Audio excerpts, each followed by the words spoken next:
is starting out solitary. It's Lippy Witch, and we're on week 220, and we're talking about being tested in our practice and life and how we cope with it, and being a witch. For me, though this may not be the healthiest or the best way of dealing with it, habitually looking back at what I have done when upheaval happens or tragedy happens, I tend to shut down and not do magic at all until significantly after the upheaval has stopped.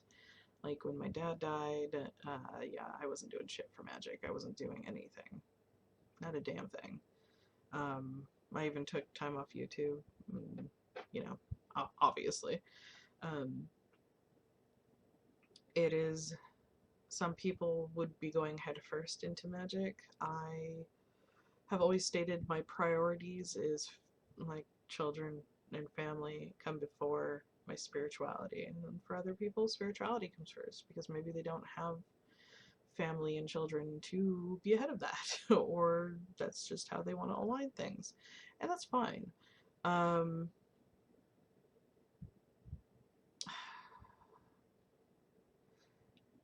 I don't think testing is a right word to use per se, but when it comes to my spirituality and magic using, there isn't going to be anything that stops me completely from doing it. I might go on hiatus from using it, from being involved spiritually actively, but nothing is going to stop me from continuing to be a witch.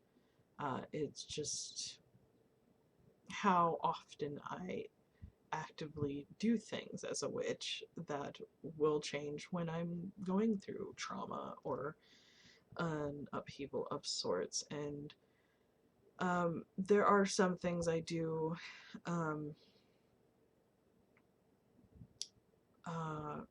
when I'm going through that might fall under spirituality, but I don't identify it as such, so I won't go into that. But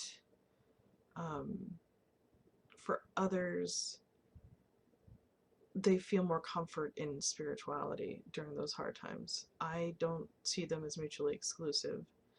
I think especially those who may have been raised Christian, it's very much a part of the practice where when something really upsetting or hard is going on, you turn to God. So many folks may definitely do that in paganism, especially if they have Christian history. I am not one of them. So probably not the best person to give advice on coping, but don't feel that you need to do something spiritual to get through hard times. There are mundane ways of going through life and dealing with stuff without having spirituality involved.